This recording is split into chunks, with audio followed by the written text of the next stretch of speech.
శ్రీమాత్రే నమః. శ్రీ గురుభ్యో నమః. చాలామంది మాకు డబ్బు కావాలండి, ఆర్థిక సమస్యలు చాలా ఉన్నాయి, మీరు ఎట్లా అయినా సరే మాకు డబ్బు వచ్చేట్టుగా మంత్రం చెప్పేసేయండి, ఏదైనా పూజ ఉంటే చెప్పండి, ఇమ్మీడియట్గా మేము పూజ చేయించుకుంటాం, మాకు డబ్బు బాగా రావాలి. అందరూ గుర్తుంచుకోవాల్సినటువంటి బేసిక్ పాయింట్స్ కొన్ని మాట్లాడుకుందాం. ఇప్పుడు ఏంటంటే, లక్ష్మీదేవి ఎక్కడ ఉంటుంది అంటే మనము డిసిప్లిన్డ్గా ఉండాలి, పాయింట్ నెంబర్ 1. రెండవది, చాలా నీట్గా ఉండాలి.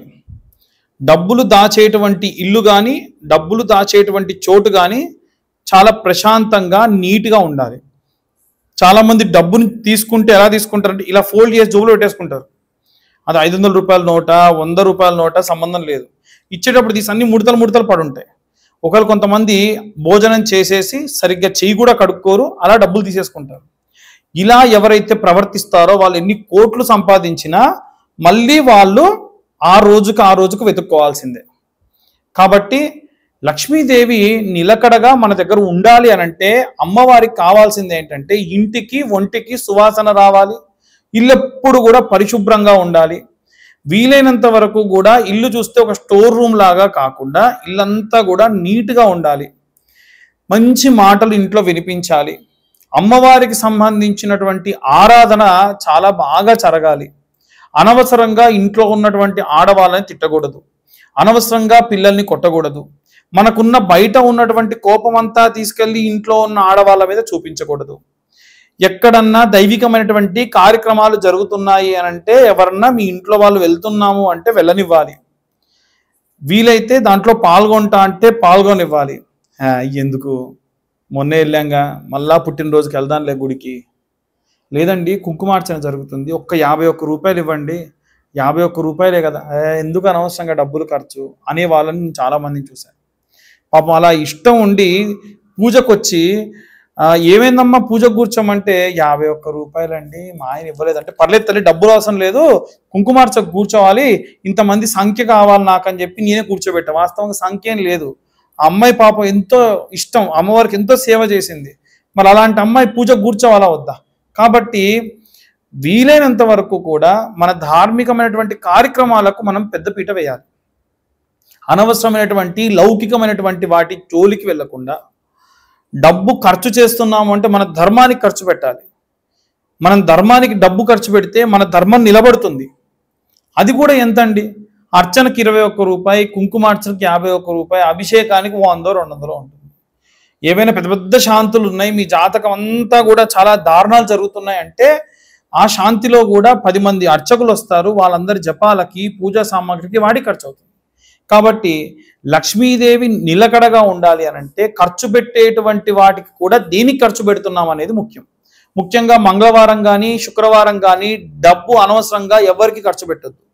మన యొక్క భౌతికమైనటువంటి ఆనందాలకి సుఖాలకి మత్తుకి వీటికి డబ్బుని అనవసరంగా మంగళవారం కానీ శుక్రవారం కానీ ఖర్చు పెట్టద్దు.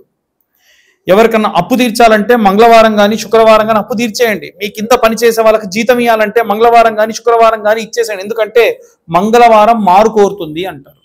మంగళవారం మారు కోరడం వల్ల ఏమవుతుందండి అనంటే మీరు ఇంకా అప్పు మొత్తం అంతా కూడా తీర్చేస్తారు, మీరు ఇంకా జీతాలు ఇస్తూ ఉంటారు.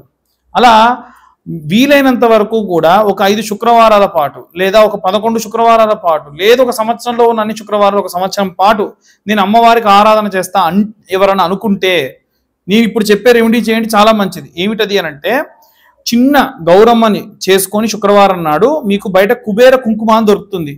ఆ కుబేర కుంకుమని ఈ శుక్రవారం నాడు మంచిగా పూజ చేయండి. ఈ వారం రోజులు ఇంటిల్లి పాది ఆ పూజ చేసిన కుబేర కుంకుమని పెట్టుకోండి.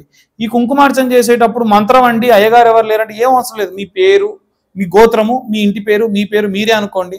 మీకున్న కష్టాలన్నీ కూడా అమ్మ నీ పాదాల దగ్గర పెడుతున్నాను అమ్మవారి దగ్గర పెట్టేసి మీకున్న ఫోన్లో ఏవేవో రీల్స్ ఇట్లా అనుకొని చూసే రీల్స్ ఉంటాయిగా, వాటి బదులు మనం అమ్మవారికి సంబంధించి అష్టోత్తరము, లక్ష్మీ అష్టోత్తరము, లేకుంటే లలితా సహస్రనామం, లేకుంటే లక్ష్మీ అష్టకము, లేకుంటే దుర్గా కవచము, ఇంకా మీకు ఏ అమ్మవారిది ఏది ఉంటే అది మంచి స్తోత్రము, ఒక స్తోత్రంలా ఉంటే మంచిది.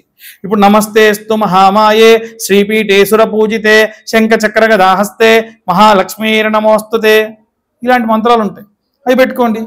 లేదు కనకదార స్తోత్రం ఉంటుంది, బ్రహ్మాండంగా పెట్టేసుకోండి. అవి వచ్చినంతసేపు కూడా మనసులో అమ్మవారి పాదముల దగ్గర వేస్తున్నా అన్న భావనతో చేయండి. మీరు ఎన్ని లక్షలు ఎన్ని కోట్లు పెట్టి పూజ చేసినా అమ్మవారికి అనవసరం. ఎందుకు? అమ్మవారి దగ్గర లేని డబ్బా?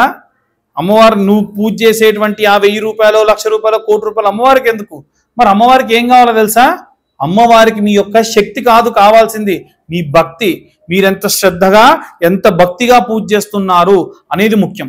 కాబట్టి అంతటి ఆ మహాతల్లి పాదముల దగ్గర ఒక్క శుక్రవారం నాడేగా, రోజు వద్దు పూజ చేస్తా అంటే మీ ఆయనే వద్దనొచ్చు, మీ అత్తగారే వద్దనొచ్చు, మీ వదిన గారే వద్దనొచ్చు, మీ పక్కింటామే పిలవచ్చు. ఒక్క శుక్రవారం నాడేగా వారంలో ఈ కుబేర కుంకుమ తీసుకొని అమ్మవారి పాదముల దగ్గర వేస్తూ శ్రీమాత్రే నమః 108 సార్లు ఖచ్చితంగా పూర్తవ్వాలి. ఒక్కొక్క స్తోత్రానికి ఒక్కొక్కసారి శ్రీమాత్రే నమః అనుకుంటూ ఈ చేతిలో కుంకుమ తీసుకొని ఈ వేళ్లతో మాత్రమే వేయాలి. ఇది గోముఖము అంటారు, ఇలా వేస్తూ ఉండాలి. అలా చేసినటువంటి ఆ కుబేర కుంకుమ పూజని మీ ఆయన ఆఫీస్కి వెళ్తుంటే ఒక్క నిమిషం ఆగండి అని చెప్పి బొట్టు పెట్టి పంపించండి. ఎంత దారిద్రమైనటువంటి పరిస్థితుల్లో ఉన్నా, జాతకరీత్యా ఎంత దోషం ఉన్నా, ఎంత అవిచాట్లు పడుతూ ఉన్నా ఆ కుబేర కుంకుమతోని పూజ చేయడం వల్ల జాతకరీత్యా ఉన్నటువంటి దోషములన్నీ కూడా పోయి సమయానికి డబ్బందడము, సమయానికి అన్ని పనులు కూడా పూర్తవ్వడము, ఇంకా విశేషంగా ఎంతో ప్రతిష్టాత్మకంగా చాలా దిగ్విజయవంతంగా ముందుకెళ్తారు. అందరూ బాగుండాలి, అందులో నేను ఉండాలనే ఉద్దేశంతోనే కొంచెం చనువు తీసుకొని మరీ ఎక్కువ లోతుగా ఈ విషయం చెప్పడం జరిగింది. సర్వే జనా సుఖినో భవంతు. స్వస్తి.